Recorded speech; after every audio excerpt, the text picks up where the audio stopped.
Installez-vous, prenez vos Bibles, nous allons lire les textes en rapport avec la prédication.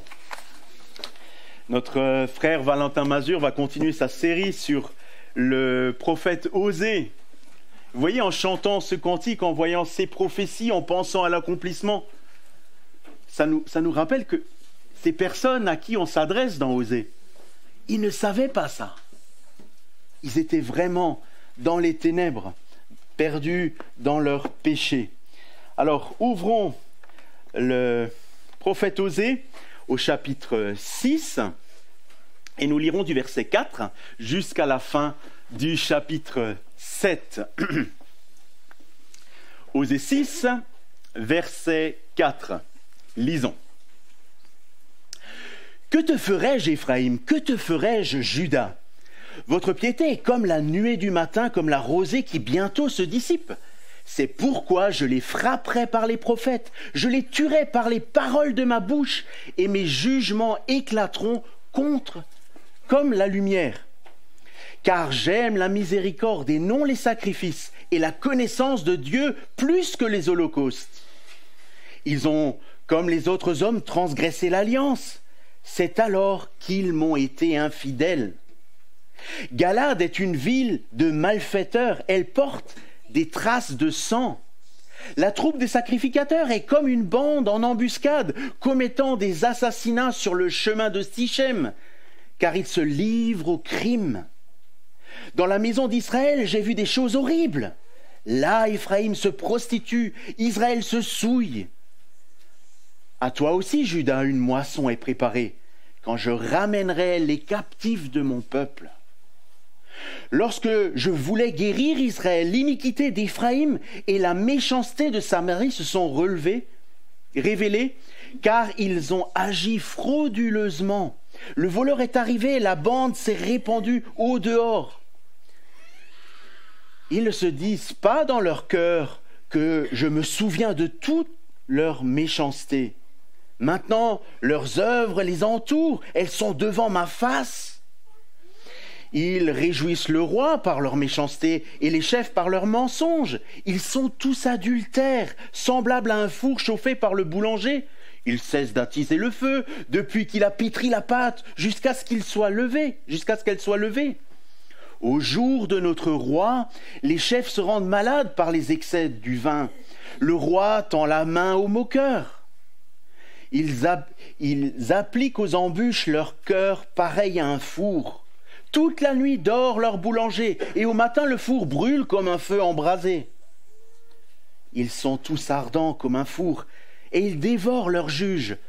Tous leurs rois tombent, aucun d'eux ne m'invoque. Éphraïm se mêle avec les peuples, Éphraïm est un gâteau qui n'a pas été retourné. Des étrangers consument sa force, et il ne s'en doute pas. La vieillesse s'empare de lui, et il ne s'en doute pas. L'orgueil d'Israël témoigne contre lui. Ils ne reviennent pas à l'Éternel, leur Dieu, et ils ne cherchent pas, malgré tout cela. Éphraïm est comme une colombe stupide, sans intelligence. Ils implorent l'Égypte, ils vont en Assyrie. S'ils partent, j'étendrai sur eux mon filet, je les précipiterai comme les oiseaux du ciel, je les châtierai comme ils en ont été avertis dans leur assemblée. Malheur à eux, parce qu'ils me fuient, ruine sur eux, parce qu'ils me sont infidèles. Je voudrais les sauver, mais ils disent contre moi des paroles mensongères.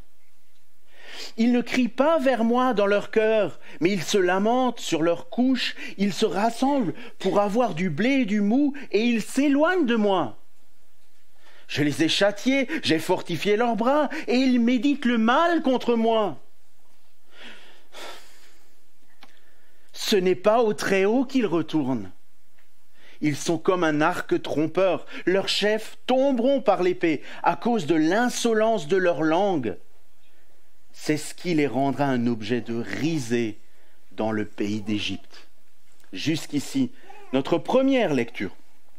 La seconde se trouve dans l'évangile de Matthieu, l'évangile selon Matthieu, chapitre 9.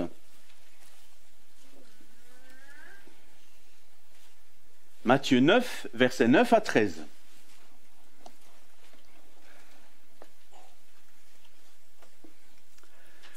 De là, étant allé plus loin, Jésus vit un homme assis au bureau des péages et qui s'appelait Matthieu. Il lui dit « Suis-moi ».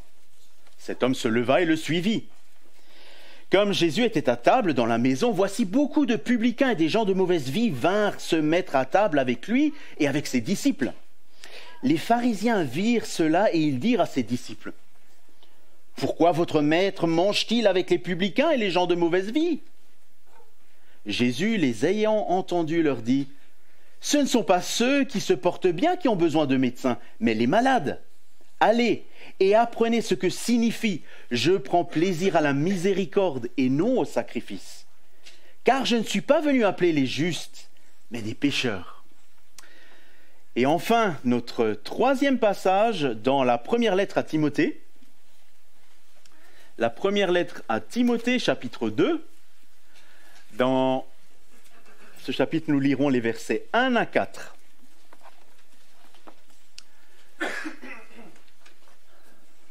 L'apôtre Paul, inspiré par le Saint-Esprit, écrit à Timothée.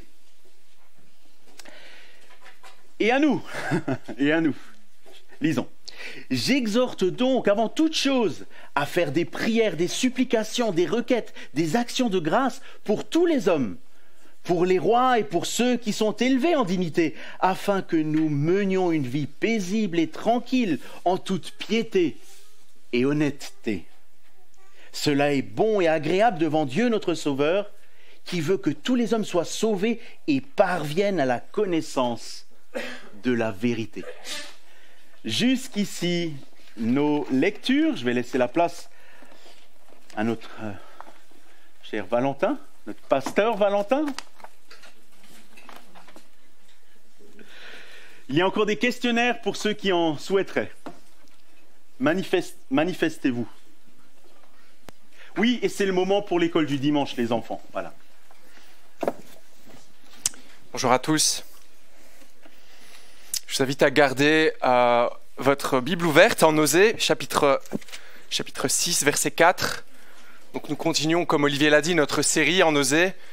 Alors on est un peu moins nombreux, quoique je sais qu'il y a pas mal de personnes qui sont un peu malades, mais on a pas mal de personnes qui nous rejoignent, donc soyez les bienvenus.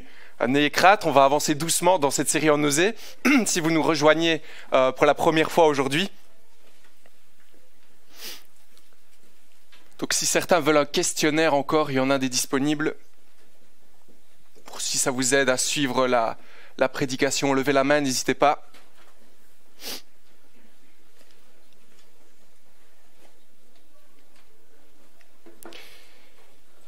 Connaissez-vous la profondeur de l'amour de Dieu pour le pécheur ?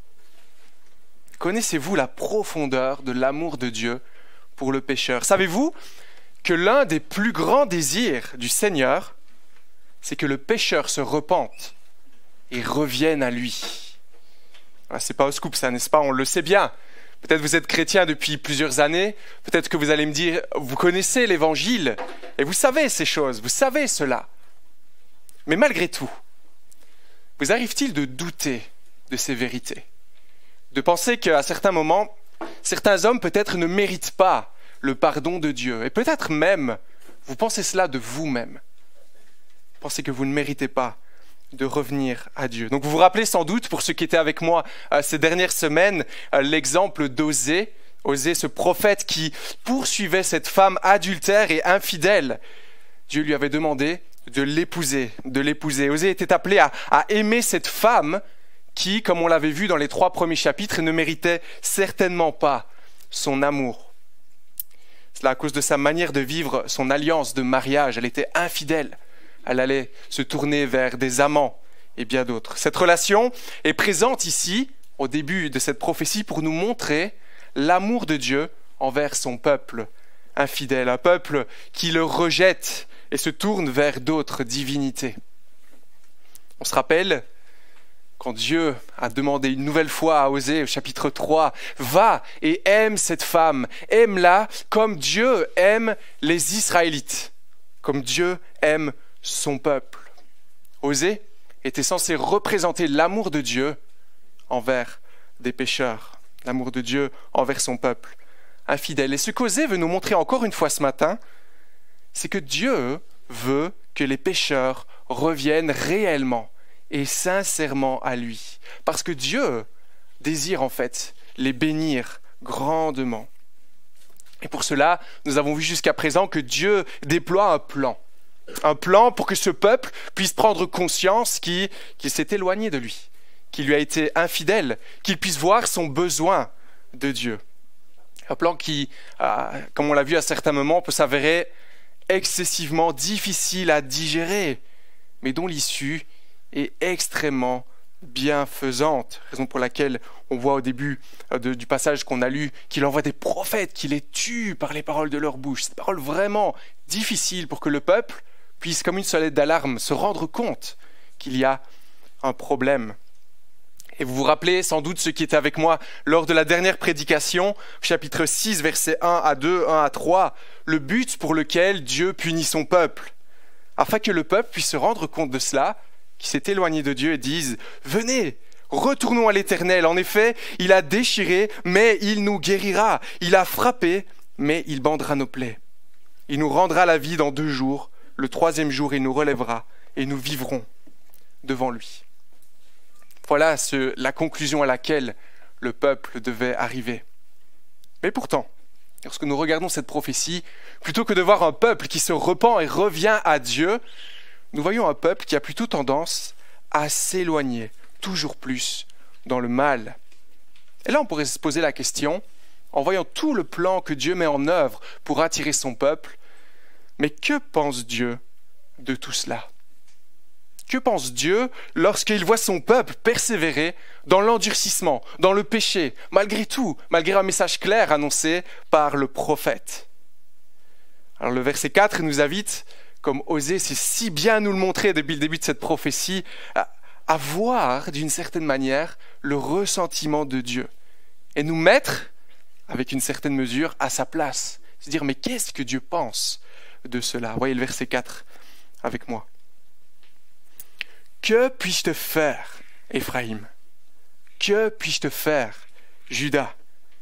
Votre attachement est pareil à la nuée du matin. Par ces questionnements, que puis-je te faire ? Que vais-je te faire ? Que puis-je encore mettre en place ? Nous voyons apparaître ici le cœur d'un parent qui est triste. Le cœur d'un parent qui veut corriger son enfant désobéissant pour son bien. Et par ces paroles, on voit un peu comme si Dieu luttait au-dedans de lui-même. « Fils, que dois-je faire avec toi ? Qu'est-ce que je dois faire pour que tu reviennes ?» Et si on regarde à nos vies juste un instant ici, quelles sont nos attitudes lorsque nos enfants nous désobéissent de manière répétée ?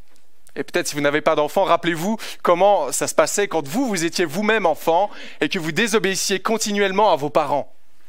Quelles attitudes avait-il envers vous ? Quelle attitude avez-vous envers ces enfants ? Est-ce que vous les balayez du revers de la main ? Ah, tu ne veux pas de ma correction ? Ah ben, tu peux aller voir ailleurs. Quelle attitude avons-nous ? Voyez-vous ce qui se passe ici, dans ce texte ? Dieu ne dit pas simplement « Tu as péché, je te punis, je te condamne loin de moi », comme certains peuvent l'imaginer.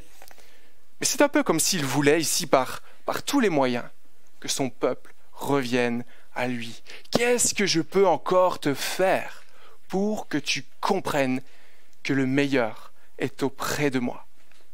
Question rhétorique, bien entendu, Dieu sait exactement ce qu'il va faire. Et on va retrouver en fait ce thème tout au long de notre passage, le désir de Dieu que le pécheur revienne à lui, le désir de Dieu que le pécheur revienne à lui. Donc ce matin, ça va être un peu différent. J'espère que ça ne va pas vous embrouiller, mais au lieu d'avoir des points de prédication, je vais vous inviter simplement à voir le thème qui se dégage de tout ce passage. Parce qu'il me semble que, selon la manière dont Osée a écrit son passage, si on veut respecter ce qu'il a écrit là, c'est plus logique de voir un thème qui se dégage que de voir point 1, point 2. Ok, donc on va essayer ça. Si vous n'avez rien compris à la fin, venez me le dire et je ne le ferai plus. Ce que Dieu voulait, C'était une relation d'amour, une relation de fidélité avec son peuple. Comme il nous le dit depuis le début de cette prophétie. Dieu désirait tant cette fidélité comme dans un mariage heureux, un mariage épanoui. Mais pourtant, lorsqu'il regarde à son peuple, que trouve-t-il ? Verset 4. Osée utilise ici une image, à la fin du verset 4, une image assez parlante. Il nous parle de la rosée du matin. Alors, je ne sais pas si vous avez la chance d'avoir un jardin, mais pour nous, surtout quand on habitait à l'ancienne maison, tous les dimanches matins, quand on avait bien habillé les enfants avant d'aller à l'église, et on leur avait mis leurs belles chaussures blanches, on leur disait toujours la même chose. Ne marchez pas dans la pelouse pour aller dans la voiture. Passez par le Thermac. Pourquoi ? Bien parce qu'il y avait cette rosée qui était présente, qui était là, on ne la voyait pas, mais une fois qu'on marchait dans la pelouse, eh bien, elle était tellement présente qu'on avait les pieds tout mouillés. Toutes les chaussures étaient mouillées, les chaussettes, les pieds. Ce serait la catastrophe d'arriver à l'église avec des pieds mouillés. Donc on leur disait à chaque fois, faites attention, la rosée est là. Mais quand on revenait, après le culte, on n'avait plus besoin de leur dire ça. À votre avis, pourquoi ? Parce qu'elle avait disparu. Elle n'était plus là, cette rosée. Envolée. Comme si elle n'avait jamais été là. Voyez-vous ce que Dieu reproche à son peuple ici, au verset 4 ? Votre fidélité est comme la nuée du matin, la rosée du matin. Elle semble bien présente, elle est là, elle est palpable, mais s'envole, disparaît aussitôt, comme si elle n'avait jamais été là. Alors qu'est-ce qu'on doit comprendre ? Imaginez un peu, vous venez dimanche matin, vous êtes bien habillé, vous venez louer votre Dieu, vous lui exprimez toute votre reconnaissance, vous essayez d'avoir une louange sincère, vous êtes enthousiaste, mais une fois que le culte est terminé, une fois que vous quittez le bâtiment d'église, vous retournez à votre vie de péché, à votre vie sans Dieu. C'est cela qu'Osée reproche au peuple. Ceux qui étaient avec moi lors de la dernière prédication, on avait vu que le peuple avait tendance à faire ses sacrifices et que c'était une tendance encore bien présente pour nous aujourd'hui. On vient à l'église, on offre sa louange à Dieu et puis on part et on reprend le cours de nos vies. Dieu doit être content avec moi. J'ai payé ma dîme, j'ai chanté avec conviction, j'ai été bien attentif à la prédication. Et une fois que je retrouve ma vie, Dieu est loin de cela. Mais est-ce là ce que Dieu attend de son peuple ? Un acte ponctuel, religieux, une bienveillance à un moment donné dans le cours de nos semaines. Que dit-il au verset 6 ? Je prends plaisir à la bonté et non au sacrifice, à la connaissance de Dieu et plus qu'aux holocaustes. Qu'est-ce qu'il veut dire à son peuple ici ? Ce que Dieu nous dit, c'est ce que je veux, ce que je désire par-dessus tout, c'est ton cœur. Ce que je désire par-dessus tout, c'est que tu me restes fidèle, pas à ces choses, pas à ces actes religieux, pas le fait de venir le dimanche matin ou autre. Ce que je veux, c'est une fidélité constante. Et comprenez-vous pourquoi Dieu désire cela ?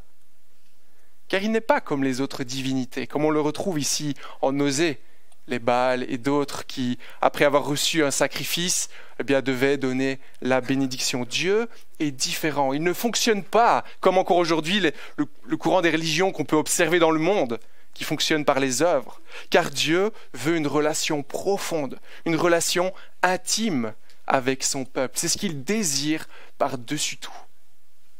Dieu désire le cœur de son peuple. Mais il ne voit que la décadence toujours plus grande d'un peuple infidèle. Alors, avançons. Où cette fidélité a-t-elle commencé ? Au verset 7. Comme, voilà, la version d'Olivier disait comme pour les hommes, mais en fait, c'est plutôt comme à Adam qui fait référence par la préposition ici à un nom de lieu. Adam, qui est une ville en fait, en Josué chapitre 3, verset 16, qui est un lieu où Dieu, en fait, avait fait le miracle. Pour ceux qui connaissent un petit peu Josué chapitre 3, le peuple, avant de rentrer dans le pays promis, devait traverser le Jourdain. Et ce que Dieu avait fait pour qu'il traverse à pied sec, eh bien, c'était d'arrêter ce cours d'eau et de le bloquer afin qu'il puisse passer.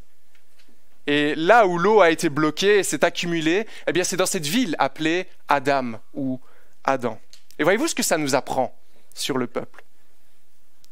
Alors que Dieu voulait bénir son peuple, alors que Dieu lui avait promis un pays où coule le lait et le miel, et l'avait effectivement amené jusque-là, alors qu'il lui ouvrait grand les portes, traversées à pied sec, et bien déjà là, le peuple a désobéi. Un peu comme si Dieu disait, mais dès le Jourdain, dès le premier épisode, déjà là, votre cœur était loin de moi.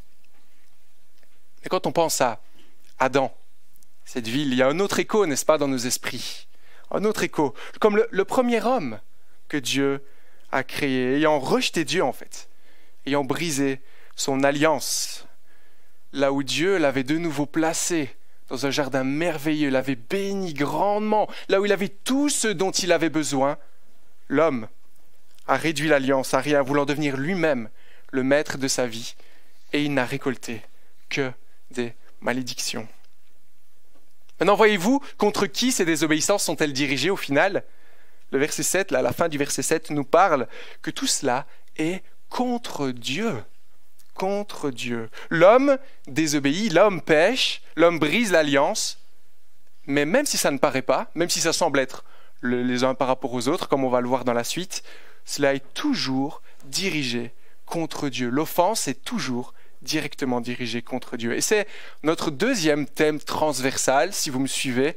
Après avoir vu le désir de Dieu, on va revoir ça par la suite, le désir de Dieu de sauver le pécheur, nous voyons ici que le péché que l'on commet est toujours dirigé contre Dieu.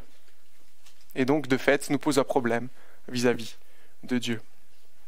Alors, ils ont outrepassé l'alliance, mais comment pouvaient-ils outrepasser l'alliance? Eh bien, l'alliance, c'était le moyen par lequel le peuple devait exprimer son amour à Dieu. Comment ça se passait?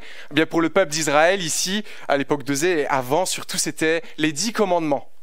Les 10 commandements, pour Adam, c'était « tu ne mangeras pas du fruit de l'arbre ». Il fallait respecter cela. Et vous rappelez-vous comment on accomplissait cette loi, ces lois, les 10 commandements? Comment ça se passait? Aime Dieu de tout ton cœur, de toute ton âme, de toute ta pensée et ton prochain comme toi-même. Voilà comment on accomplit la loi de Dieu.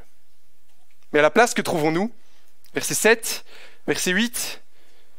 Il n'y a que trahison, il n'y a que malfaisance, il n'y a que crime, aucun soin de son prochain, il n'y a que conspiration, recherche de pouvoir, beuverie et bien d'autres. Et ici, on a en fait tout un catalogue de péchés précis qui apparaît, commis autant par Juda que par Israël, le royaume nord, et qui présente certes une offense les uns contre les autres, ils ne se respectent pas, ils ne s'entraident pas, etc., mais surtout, fin du verset 7, une offense contre Dieu.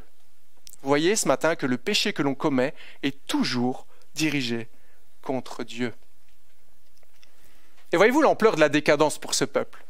Certains auraient tendance à dire « Ouais, mais c'est quand même pas si grave, il y a des petits péchés, il y a des choses qui, voilà, que Dieu doit sans doute pas passer son temps à cela. » Mais voyez ici, le peuple, à force de persévérer dans son péché, chapitre 7, verset 2, tous leurs actes d'infidélité maintenant se font sans aucune gêne, comme si Dieu ne le voyait pas, comme si Dieu était d'accord avec cela.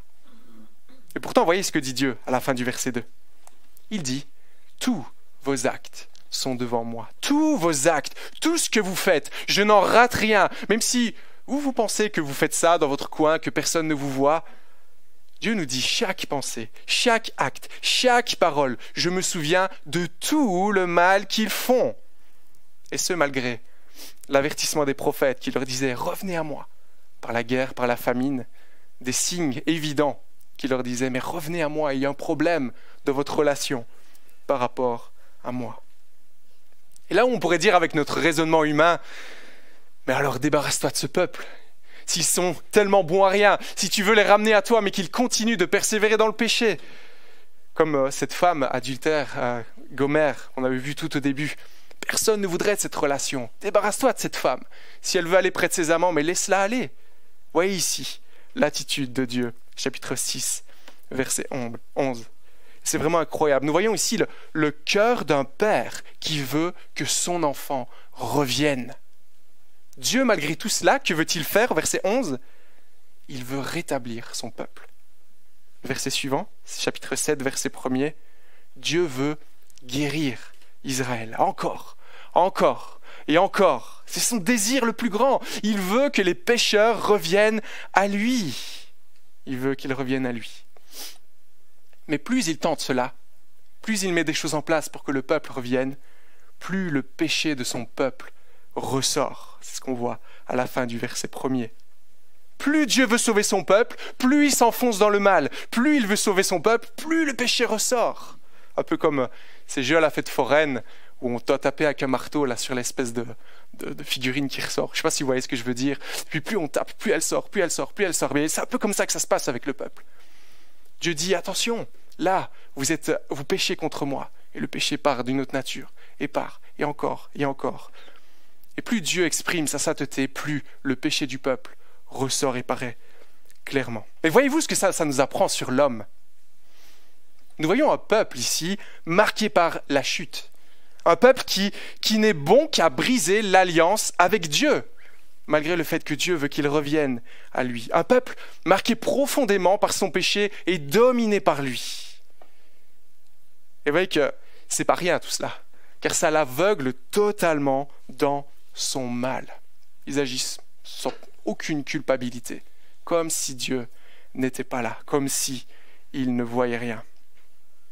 Dieu avait prévu dès le départ de bénir son peuple par cette alliance. Il l'avait prévenu, comme il prévient encore chacun de nous ce matin. Il veut nous bénir. C'est le plus grand désir de Dieu. Mais il nous dit, si nous rompons cette alliance, si nous péchons contre lui, il ne peut nous bénir et il ne reste plus que le jugement. Deutéronome chapitre 28.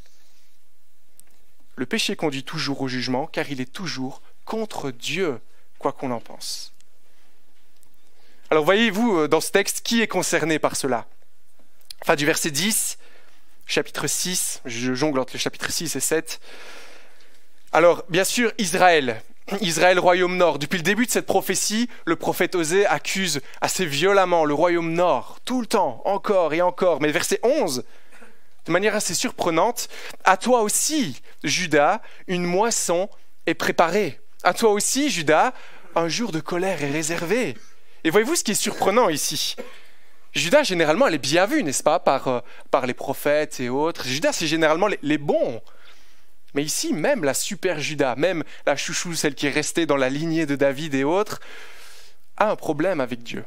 Et ce qu'Osée veut nous dire ici, en mettant Juda et Israël au même plan, c'est que tous ceux qui ont commis le mal, tous ceux qui auront brisé cette alliance, même de manière infime à nos yeux, ne pourront être épargnés du jugement de Dieu.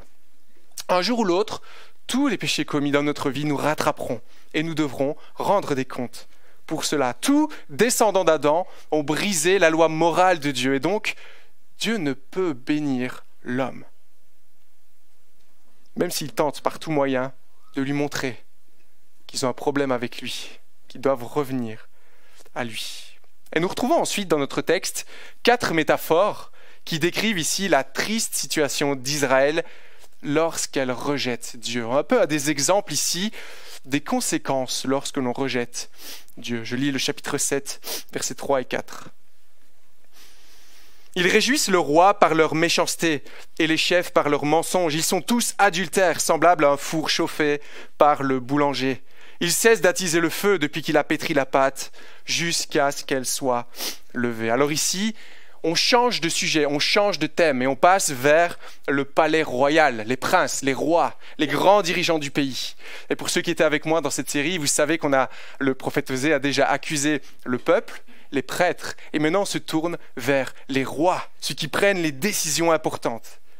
Au verset 4, il utilise la métaphore du four du boulanger pour cuire du pain.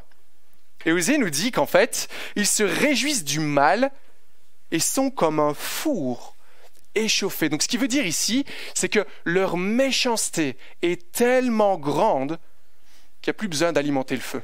Il reste suffisamment chaud. Leur méchanceté est tellement grande qu'en fait, elle est suffisante. Il n'y a plus besoin de l'alimenter pour qu'elle donne lieu au mal. Après, on met simplement le pain avec le levain et le four est tellement chaud, il n'y a plus besoin d'alimenter en bois ou autre que la pâte va lever d'elle-même. Les rois et les princes sont tellement méchants que le mal se propage tout naturellement. Voilà ce qui se passe quand aucun ne cherche Dieu. On laisse libre cours à la méchanceté et on voit ce qui se passe. Versets 5 à 7. Aucune loyauté, vu que ces gens n'ont aucune loyauté envers Dieu, aucune confiance. Il n'y a que recherche de pouvoir, on écrase les uns les autres, il n'y a que meurtre. On serre la main d'un côté, on fait la fête avec le roi, et à la fin, on vient le tuer pour prendre sa place. Excès de débauche, beuverie, aucune sagesse dans leur manière de juger le peuple, dans leur manière de diriger ce peuple.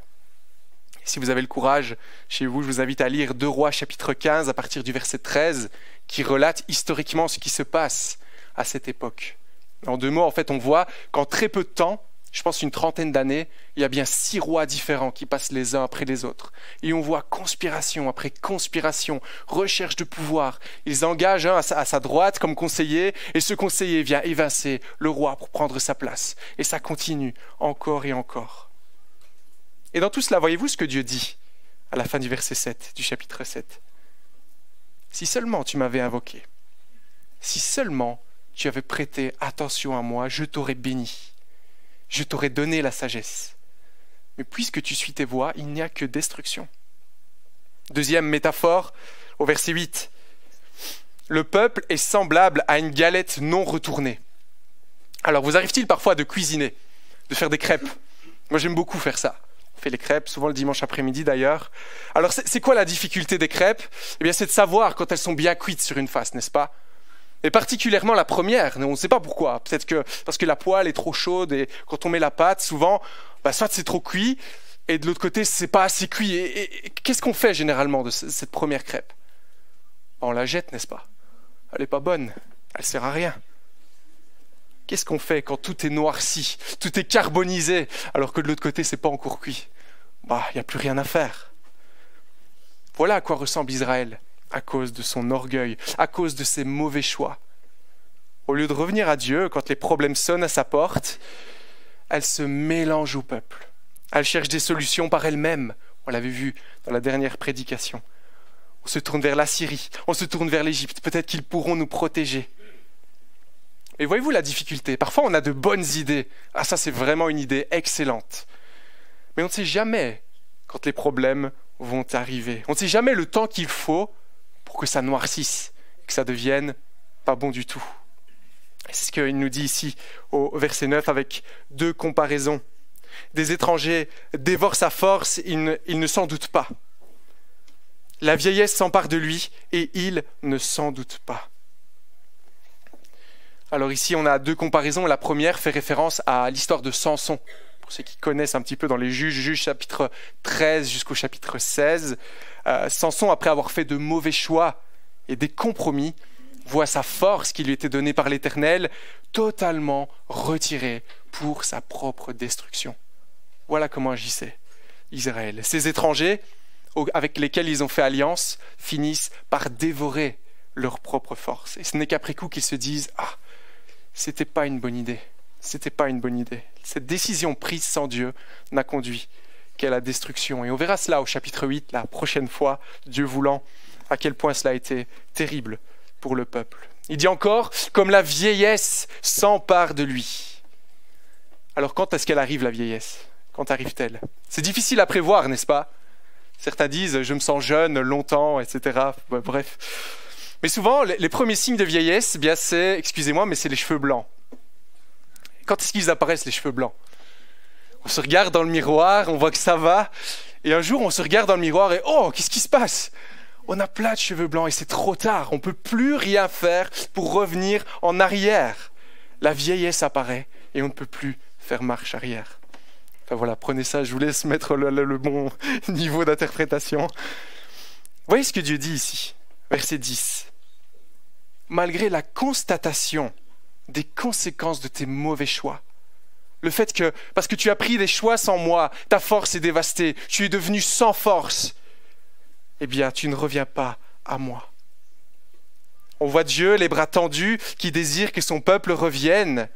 Si seulement tu étais revenu à moi, je t'aurais béni, ta jeunesse, ta force serait toujours là. Mais puisque tu suis tes voies, il n'y a que destruction. Constate ta vie sans moi, constate tes choix sans moi. Ils ne mènent qu'à la destruction.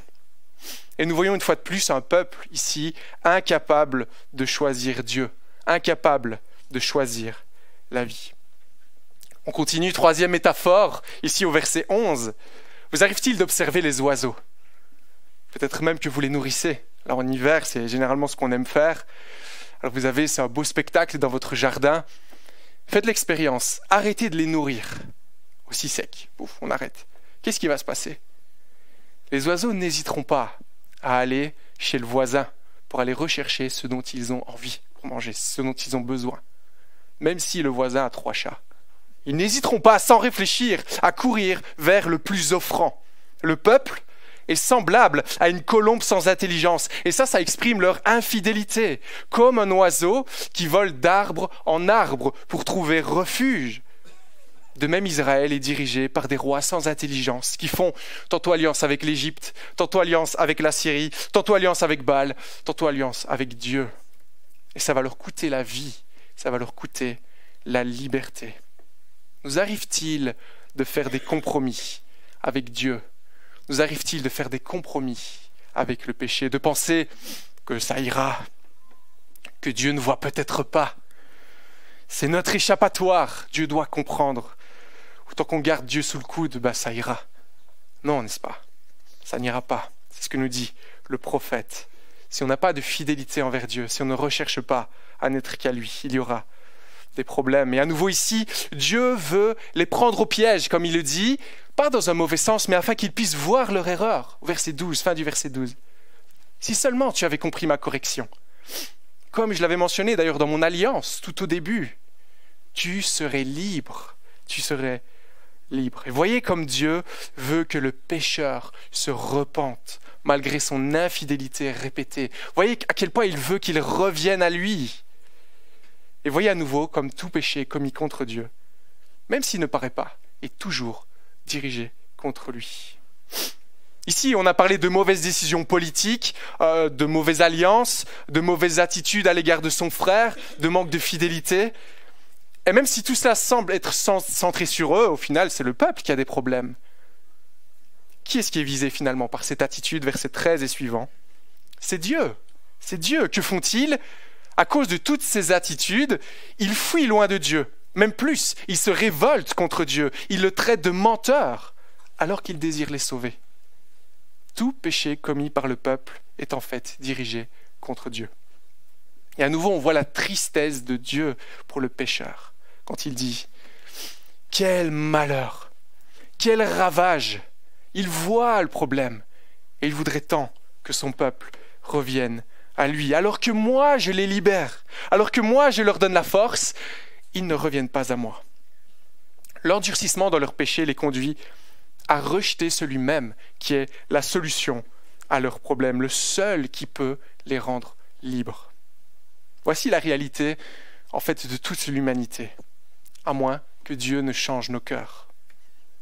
Quatrième et dernière métaphore de notre passage au verset 16. Un arc faussé. Un arc faussé. Quel est le problème avec un arc faussé? Essayez de viser une cible avec un arc faussé. Prenez votre flèche, vous la mettez, vous ajustez votre tir. Vous pouvez être un aussi bon tireur que vous voulez, eh bien la flèche va partir complètement de travers. Est-ce que ce sera efficace pour vaincre les ennemis? Non. En plus, ce sera la risée de tous. J'essaie de viser, ça part de travers. Voilà quelle est la situation d'Israël. Tous tes princes, tous tes rois tomberont, car tu ne seras pas du tout efficace dans ta manière de combattre. Et ça te vaudra des moqueries. Voyez à quel point le péché est grave. Le péché qui se trouve dans nos cœurs a tendance à nous détruire. Souvent on dit, mais Dieu n'a rien à voir là-dedans, c'est ma vie, c'est mes choix. Mais est-ce vrai au regard d'un texte tel que celui-là? Non. Dieu a tout droit car il est notre créateur. Il a tout à voir avec nos vies car il est notre maître à tous. Tout acte de rébellion de n'importe quelle nature est dirigé automatiquement contre lui. Et elles émanent d'un cœur en fait qui dit non à Dieu. Non à Dieu. Et il faut être conscient qu'à cause de cela, nous sommes condamnés. Nous devons être jugés car nous n'avons pas respecté notre Créateur. Nous avons brisé cette alliance. Ici, on voit les conséquences du péché d'Israël. Mais si nous persévérons dans la rébellion, nous aurons aussi des problèmes dans cette vie et surtout dans la vie éternelle, n'est-ce pas? Et ce ne sont certainement pas quelques sacrifices, quelques œuvres religieuses, aussi belles soient-elles, qui pourront reconstruire cette alliance, la rebâtir, comme beaucoup le pensent aujourd'hui, comme le peuple le pensait à cette époque. Dieu voulait l'amour qui s'exprime par la fidélité, mais aucun de nous n'a pu la maintenir. Et voici un modèle ici ce matin que l'on retrouve à travers toutes les époques, comme Olivier Rediger l'a dit en commençant. Ça nous parle également à nous. On voit un modèle, l'homme qui rejette son Dieu et qui est puni à cause de ses propres choix. Mais rappelez-vous notre premier thème transversal. Quel est-il? Notre Dieu ne change pas et son désir envers le pécheur non plus. Il veut encore bénir aujourd'hui celui qui s'approche de lui. Il veut encore sauver aujourd'hui. Et quand il voit ce peuple profondément amoureux de son péché, qui s'éloigne constamment de Dieu, quand il voit que malgré tous ces avertissements, il refuse de revenir à lui, quand il voit un peuple qui refuse de se remettre en question et qu'il dit « Mais que te ferai-je? Que vous ferai-je » Voyez ce qu'il va faire. Matthieu chapitre 9, si vous pouvez venir avec moi en Matthieu chapitre 9, verset 9.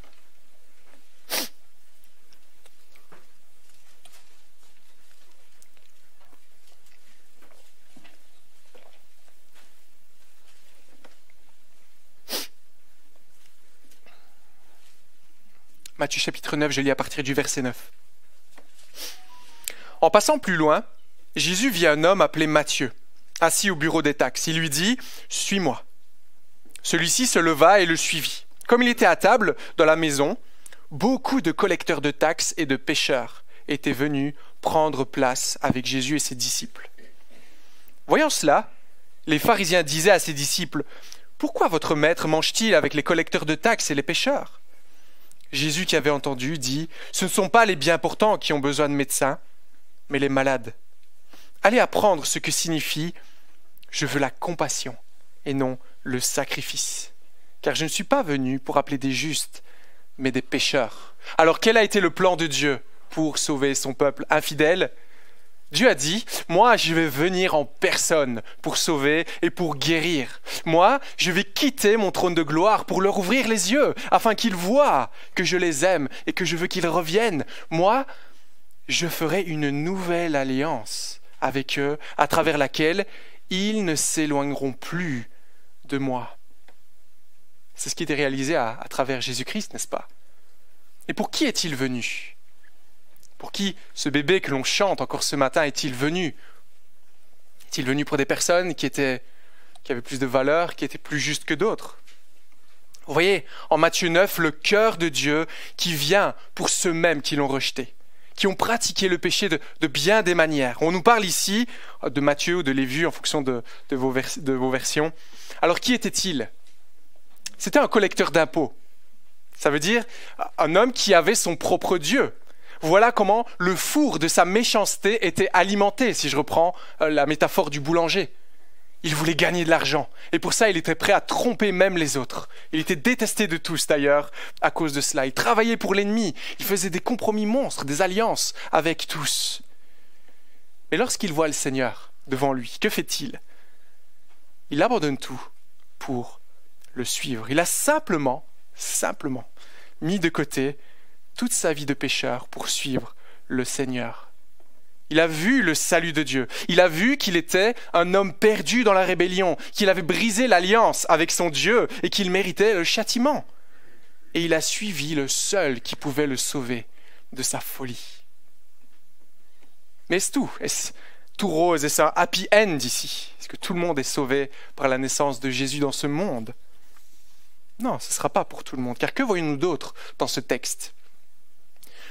Les pharisiens, quelle est leur attitude? Ils sont offusqués par l'intérêt que porte Jésus aux pécheurs. Pourquoi Jésus traîne-t-il avec ces gens de mauvaise vie? Et ils sont repris ici par Jésus au verset 13. Qu'est-ce qu'il leur dit, Jésus? Il leur dit « Moi, je suis le Dieu d'Osée. Moi, je suis celui qui cherche à sauver ceux-mêmes qui m'ont abandonné. Je suis celui qui vient secourir ceux qui voient leur perdition et leur besoin de moi. Mais vous, pharisiens, allez apprendre ce que le Seigneur désire pour être sauvé. Donc les pharisiens, comme nous le savons, avaient ces attitudes de louange poussées à l'extrême. Ils avaient toutes ces traditions, les ablutions, ils connaissaient la loi sur le bout des doigts, et ça faisait d'eux en fait des personnes irréprochables à vue humaine. Mais ils n'avaient pas compris un élément important. Ils n'avaient pas compris que Dieu ne prenait pas plaisir dans l'auto-justification, mais dans un cœur qui se tourne totalement vers lui. Comme tout être humain, ils avaient brisé l'alliance avec Dieu.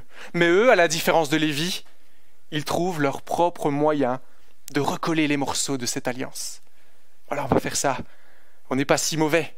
Eux, ils sont perdus, mais nous, avec tout ce qu'on fait, Dieu doit nous recevoir. Mais en faisant cela, ils rejettent Dieu. Jésus ne peut rien faire pour eux. Et il leur dit simplement, allez apprendre la leçon du peuple juif à l'époque d'Osée. Allez apprendre leur erreur, qu'ils rejetaient Dieu au profit de leurs actes, alors que Dieu littéralement courait après eux, leur tendait les bras.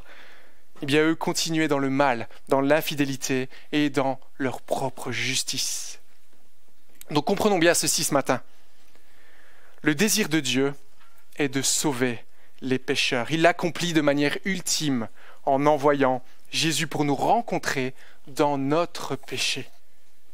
Et sachons ce matin qu'il vaut mieux être trouvé en Christ que seul avec nos propres œuvres. Et je vous renvoie à Jean, chapitre 3, verset 36. Jésus place devant nous la bénédiction et la vie. Son plus grand désir, à l'image de son Père, c'est que le pécheur se repente, revienne à lui. Mais nous, ce matin, qu'allons-nous faire de telles vérités ? Allons-nous venir à Christ pour notre salut ou allons-nous continuer à nous enfoncer dans le mal en le rejetant lui seul par nos attitudes ? Et je vais terminer ce matin. Ici, il y a déjà eu pas mal d'informations. Et je terminerai avec un mot pour ceux qui sont chrétiens ce matin, pour ceux qui sont enfants de Dieu. Peut-être avez-vous péché. Probablement, vous avez péché. Peut-être vous avez réalisé que vous avez des attitudes au quotidien qui sont rebelles à Dieu. Peut-être l'Esprit nous a révélé ce matin que notre amour pour Dieu s'est refroidi et qu'on a plutôt tendance à se comporter comme de bons religieux. On tente peut-être de racheter les erreurs de la semaine par des louanges des plus sincères le dimanche matin ou toutes sortes de choses. Peut-être nous nous sentons indignes de l'amour de Dieu ce matin. On se dit, mais après avoir pris conscience de l'Évangile, de ce que Christ a fait pour moi, comment je peux encore dire cela ou faire cela ? Peut-être alors avez-vous tendance à fuir loin de lui, à vous dire, je ne suis pas digne de cela. Ou peut-être à doubler d'efforts pour rattraper les erreurs. Et vous voyez le danger, particulièrement chez le chrétien, c'est qu'on n'a pas de problème à dire que Dieu veut que le pécheur revienne à lui, quelqu'un qui se convertit pour la première fois. Mais parfois on a plus de mal en tant que chrétien à courir à lui quand on a péché, quand on s'est égaré loin de lui. On devient un peu comme des Galates, si vous voyez ce que je veux dire. On commence par l'esprit, et alors après on essaye de faire quand même certaines choses. Ne doutez pas que Dieu veut que le pécheur revienne à lui. J'avais commencé par là, et je pense que c'était assez évident pour vous tous. Mais est-ce que c'est réellement évident ? Ne doutons pas que Dieu veut que le pécheur revienne à lui. Voyez le cœur de Dieu. Malgré la gravité du péché de son peuple, il lui tend encore les bras, encore et encore. Il veut le corriger pour l'amener à lui. Ne doutons pas de cela pour nos vies chrétiennes. L'un de ses plus grands désirs, c'est que nous revenions à lui. Sinon, on fait de lui un menteur, en fait, comme le peuple à l'époque d'Osée. Et donc, sachant cela, même si nous sommes chrétiens depuis 2 ans, 3 ans, 30 ans, plus, revenons à lui toutes les fois où nous sommes tombés. Car être chrétien ne veut pas dire être parfait. Pas encore. On attend le retour de notre Seigneur, n'est-ce pas, pour cela. Mais n'hésitons pas à courir à Christ dans la repentance. C'est ça qui différencie une réelle conversion de quelqu'un qui n'est pas sauvé. C'est la repentance continuelle, l'esprit qui montre qu'on s'est égaré loin de Dieu, qu'on a des attitudes qui ne plaisent pas à Dieu. On se repent et on avance. Et surtout, demandons-lui qu'il nous apprenne à l'aimer, à le suivre de tout notre cœur. Car en fait, en Christ, c'est réellement ce qu'il veut faire. Il veut vivre cette relation particulière, intime, avec son peuple. Voyez ce matin, encore une fois, la grandeur de son amour, le désir de Dieu de sauver le pécheur. Car il y a plus de joie dans le ciel pour un seul pécheur qui se repent que pour 99 autres qui se croient justes. Amen.